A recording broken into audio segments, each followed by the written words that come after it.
Hello Internet, a different location for this video. No scripting or editing, however, but a different location from normal.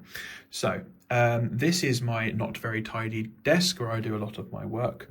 And this in front of us is the bottom half of a terrier, that's the box for it, a R30008 terrier. Much like with my rules of it, this is the girlfriend's one. This is not mine because it's not in TT scan. That's all I model at the moment. Much like my rules of engagement with buying locos, I just buy something I like the look of, and she dislikes these small little steam things, which is a problem. So basically this is the lower half of it. That's the upside down lid of it, because there's all these pointy bits upside down, so you can't store it the right way up, because obviously they'll just snap off after a while. So that's how you have to store it, which is a lot of fun. I use the word fun quite wrongly. So basically what we're looking at now is trying to get a DCC chip in here. She wants DCC sound and stay alives on all of her locos going forwards, which makes sense because she's seen what an absolute pain the lion was when we got that. Was it lion? Was it tiger? It was tiger, excuse me, not lion. So she saw what a pain getting that train running, getting that loco running was, and now we're at the point of actually she wants the same thing here. She's basically said that actually stay alives. Yeah, that's what we're having. So she wants stay alive, she wants sound, and she wants TCC. Now we can't do that. We can do two of the three. So basically, with the way the shell is designed, this is all dead space because the shell comes right down flat here, and there's no access to the coal load at the back here unless you start drilling things. That is a line we are not willing to cross. This is a loco which she has brought with her own money, and it was kind of tricky to get hold of. So not something she wants to continue to have to buy again and again because I keep drilling holes in things and making a mess. So that's not an option. We can't use any space there. There's no space here either because the shell of the model again comes slamming down through here and just goes straight onto here. So the only space that you have to work on is literally this bit here, this little square here. And I have spent more time than I care to admit, a good couple of hours researching this, to try and figure out how we can do this. Now she said, I will sacrifice sound if I can get a stay alive, which is good because that's exactly what we're doing. So at the moment in here is obviously you can see a blanking plate, the thing that comes with it. So I had a few ideas of how to deal with this, because what I quite liked about it when I figured out how to fix her tiger after I broke it was actually, and I got this for the 08 and as a project that never went anywhere, is to actually get like a little thing like this with the next 18 socket on, wire it into the loco, and then have that on there, and then just get a chip, even if it's got sound or without sound, I don't care which then just has the next 18 with a built-in stay alive on it.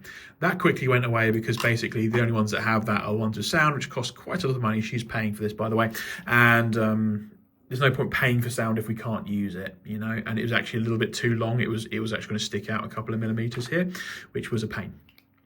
Okay, so that's not an option. I then tried to think of the Tram-Fabrique one, so I've made this, which is in the right shape and size of the capacitors that you get with the kits. That would actually work. So you can see here, they would have one, not that way around, you'd have one there, another one there, enough space around here to do your wiring. Not a lot of height left over because the height limitation is level with the top of the motor here as well. Not much height left over at all. So by the time you've then got your chip on there and your charging chip on there, oh dear, you're now over height.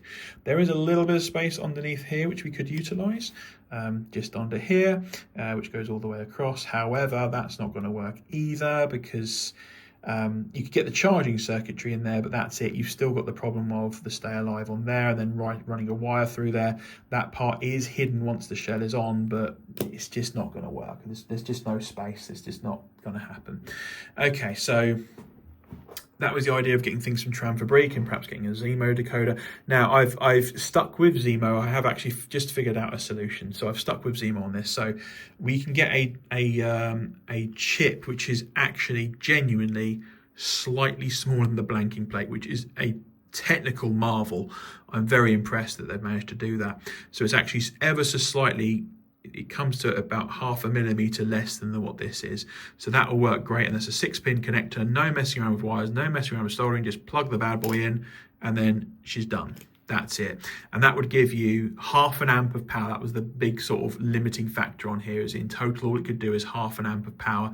And apparently it can temporarily do about 20 seconds of 1 amp of power, just in case it stalls or got stuck or something. The motor gets a bit stuck sometimes. It can probably push through that a little bit.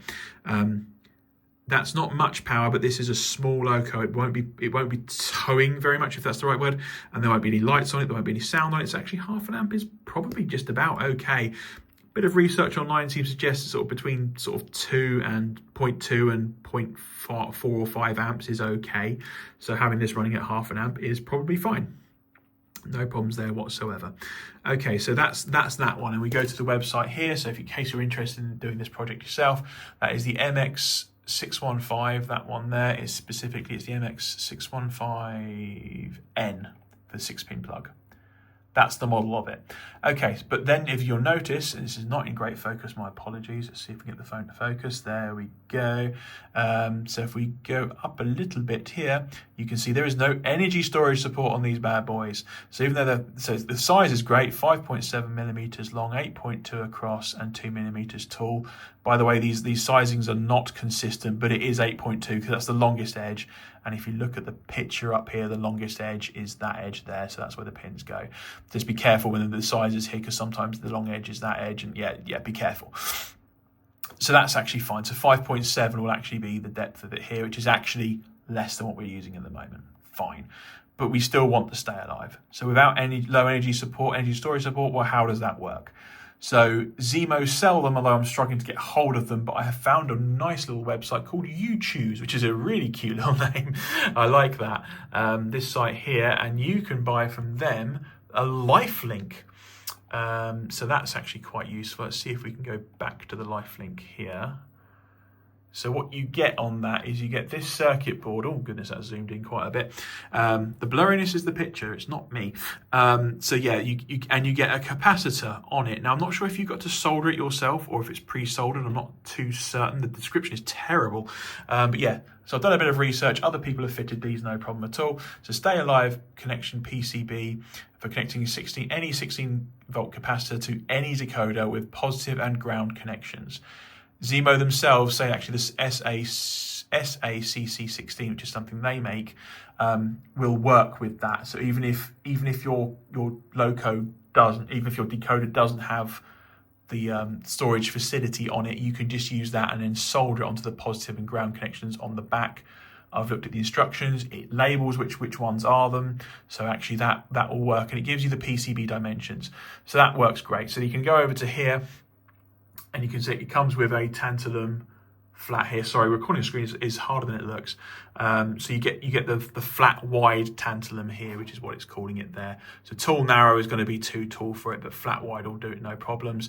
How do I know flat wide will do it? Well, actually it doesn't tell you on here, but if you go down right to the bottom, you then have the capacitors you can buy themselves. That's your flat wide capacitor, and that's the sizes for it, which works just great. So if we go back down to the loco, so we will have the Zemo decoder sitting on here, this little bit at the back here, and then we have this bit of paper which I've cut out to be roughly the right shape and size of that circuit board, and that will fit no problems at all. That'll be absolutely fine as far as I can tell. It's 2.5 millimeters tall, but I don't think that's going to be the size, because that'll be the size of the PCB. That's not 2.5 millimeters tall, is it? So I think they've written 2.5 millimeters, but I think that I'm pretty sure that includes a capacitor. And even if it doesn't, actually, I think we've got space there to spare actually on the height side of things. So that actually has worked out quite well. So we're just going to use that as a way of just then giving us to stay alive, so that the decoder will sit here in the existing space. 2 wires which I soldered on the back of it will then go into the stay alive here, and we'll have stay alive features on here. There we go. This kind of goes back to my rant that I had a couple of videos ago around actually why isn't this just built into the bloody circuitry of the thing, so I can just plug in any Next 18 decoder I want. The speaker can be pre-fitted, the stay alive can be pre-fitted. However, should we give Hornby a bit of a pass here? This is an older design of Loco. I know it is. I mean, these features, they did exist back in the day. This is an older design of Loco, but it's just, yeah, it just feels like it shouldn't be like this, and I shouldn't have to be going through this. But in any case, there's two parts from you choose. So the Stay Alive connection that they've got on here, and the decoder itself, they actually just, as it happens, they sell, oh my god, focus, there we go. They sell that decoder, the MX615N, they sell it. And basically by the time it's all done, VAT and postage and everything, it is exactly £50 to sort this problem. So £50 and a little bit of work and a bit of research makes this problem go away. So that's fine. So this will have a nice little lease of life. She's actually getting a bit serious now into sort of sorting out her layout, as am I. So this will be quite a nice thing to kind of improve everything with. So I'm quite looking forward to working on this. Actually, it's not even my layout, it's not my Loco, it's not my scale, but it's kind of a nice little challenge. I've enjoyed it actually. So this is an option for you if you have a very limited amount of space and you can make do without the sound, but you really want to stay alive.